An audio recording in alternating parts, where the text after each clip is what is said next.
Ah, mon téléspectateur, ma téléspectatrice, sois le bienvenu. Aujourd'hui, avant de commencer, j'ai deux choses à me faire pardonner. Premièrement, je ne suis pas dans mon studio habituel. En fait, j'ai tenté de faire réaliser quelques améliorations dans ce magnifique studio qui est le mien. Et ça s'est avéré très désastreux et je tiens à en remercier les gens qui s'en sont occupés. Deuxième chose, ma voix nasillarde. Alors, un microbe s'est attaqué à mon magnifique petit corps et je le sais, tu te dis, Denis, comment cela a-t-il pu t'arriver à toi? C'est la question que je me pose, mais c'est là quand même, alors je devrais survivre. Et non, ce n'est pas la COVID parce que je me suis testé et une petite bibite s'est attaquée à moi. Ça va bien aller, ne t'inquiète pas. T'as pas besoin d'envoyer de fleurs tout de suite. Bon, peut-être 50 ans. Pour le moment, tout va bien. Tu peux respirer. Aujourd'hui, dans ce magnifique podcast, Le Monde de Denis Boucher, maigrir, c'est parfois de la torture. D'ailleurs, podcast que tu peux écouter sur Spotify, YouTube, Vimeo, et je me souviens plus de l'autre, hein, c'est probablement le microbe qui affecte mon cerveau également, et mon site internet. Mais oui, mon site internet, comment je peux l'oublier, denisboucher.com. Tu peux revoir en rediffusion tous ces magnifiques podcasts qui te feront plaisir, je l'espère.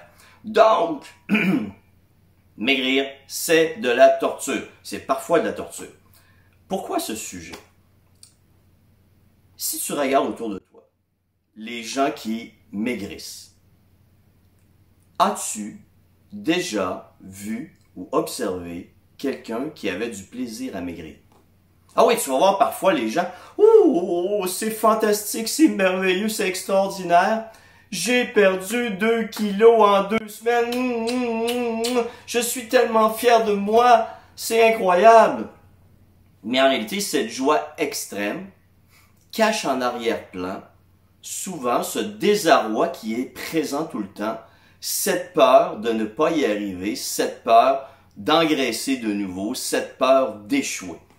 Pourquoi est-ce comme ça? Un jour, tu te regardes dans le miroir et tu constates un certain désastre que tu ne veux plus affronter, que tu aimerais changer, transformer. Et voilà donc que tu te fixes un objectif. Et tu vas le fixer en kilos, bien sûr. Et il ne te viendrait jamais à l'idée de le fixer en termes de comportement. Des comportements qui t'apporteraient des bénéfices à long terme. Non. Tu vas fixer un objectif en termes de poids. Imaginons-le pour le moment à 10 kilos. C'est ton objectif. Maintenant, tu vas mesurer l'écart qui existe entre où tu te situes et où tu veux te rendre. Alors, ce 10 kilos, la réalité, c'est que l'écart va varier d'une personne à l'autre en fonction de sa propre perception. Pour une personne très disciplinée qui va suivre un programme très précis adapté à elle, 10 kilos peut représenter un petit écart comme ça. Donc la personne va rester en confiance et va percevoir une certaine progression.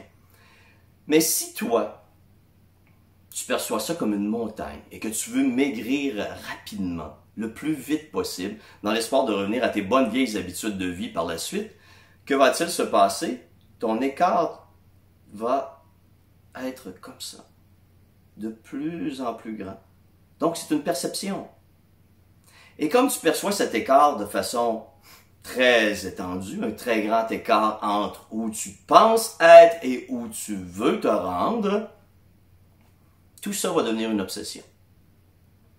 Parce que ce que tu veux faire, c'est te rapprocher le plus possible de ton objectif et le plus rapidement possible. Comment vas-tu quantifier cette progression maintenant? Grâce à ta balance. Et la mesure la plus inutile sur une balance est le poids total. Parce que la plupart des gens, et tu iras voir d'autres de mes épisodes dans ce magnifique podcast où je parle de masse grasse et de masse maigre, les gens mesurent leur progression en fonction du poids et non pas du pourcentage de gras, ce qui est une erreur majeure.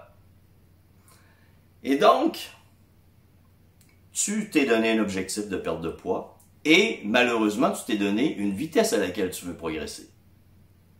Et tu te dis, j'aimerais pour ces 10 kilos, les perdre en 2 mois. Donc 5 kilos par mois pour les 2 prochains mois. Et que fais-tu pour combler cet écart qui implique un sentiment d'urgence interne? Tu veux y aller avec quelque chose de très rapide, de très efficace.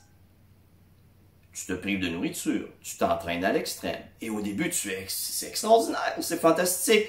Tu vois ton poids diminuer parce que tu rencontres tes objectifs.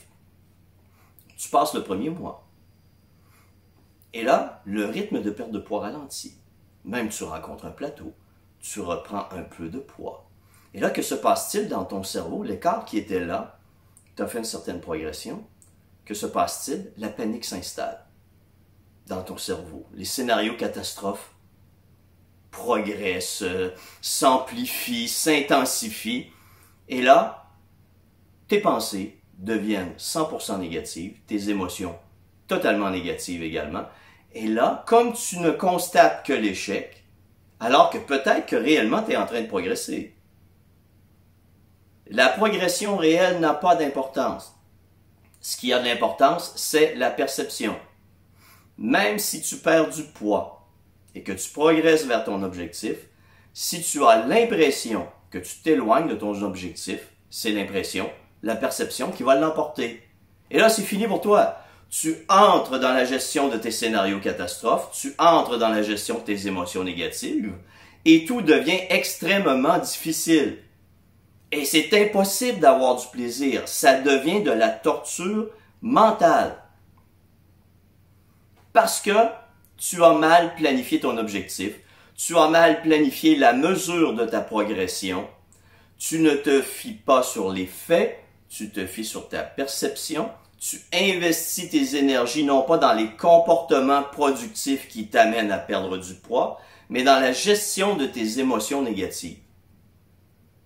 Tout ça devient tellement difficile, tellement compliqué à gérer, impossible à gérer. Quelle est la chose que tu vas faire? Tu vas abandonner. Il n'y a pas un esprit humain, un corps humain sur cette planète qui est capable d'endurer de la torture longtemps. J'emploie le mot torture parce que je sais que c'est très extrême comme mot. Mais tu ne peux pas être dans une situation dans laquelle la seule chose que tu as, c'est une obsession de perdre du poids et que la seule chose que tu constates, c'est que ça ne progresse pas comme tu le désires, comme tu le souhaites. Et je le répète souvent, ce que tu souhaites, ce que tu désires n'est pas nécessairement ce dont tu as besoin. Et toute ta conception de la perte de poids, toute cette conception de la perte de poids négative, existe constamment. Avec mes clients, ce que je les amène toujours à faire, c'est adopte les comportements qui amènent des résultats positifs.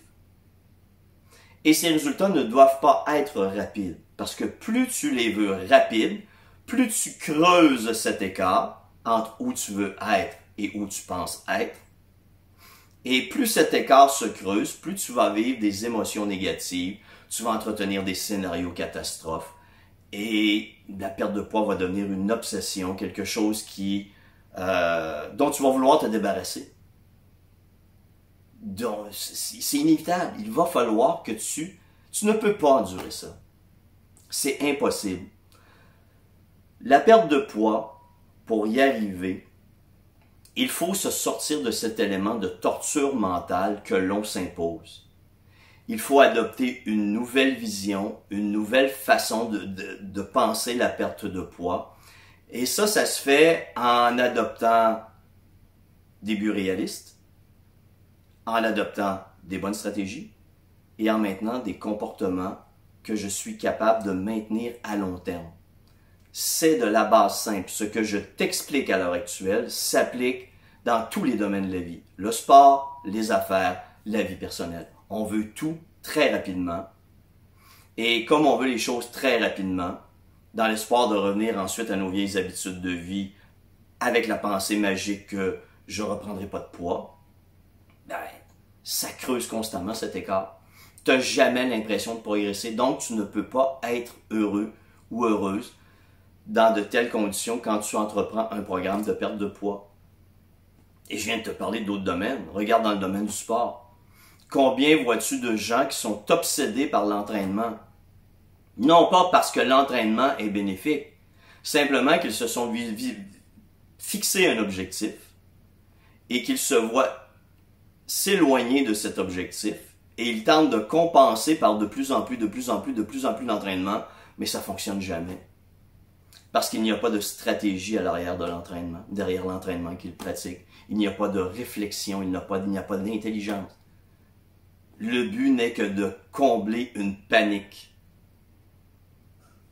Arrêtez d'avoir peur. Ça s'applique dans le sport, ça s'applique dans la perte de poids. Alors, si tu veux être heureux en perte de poids, ce que je te souhaite, alors il faut changer ta perspective, ta façon de voir la perte de poids. Bonne réflexion.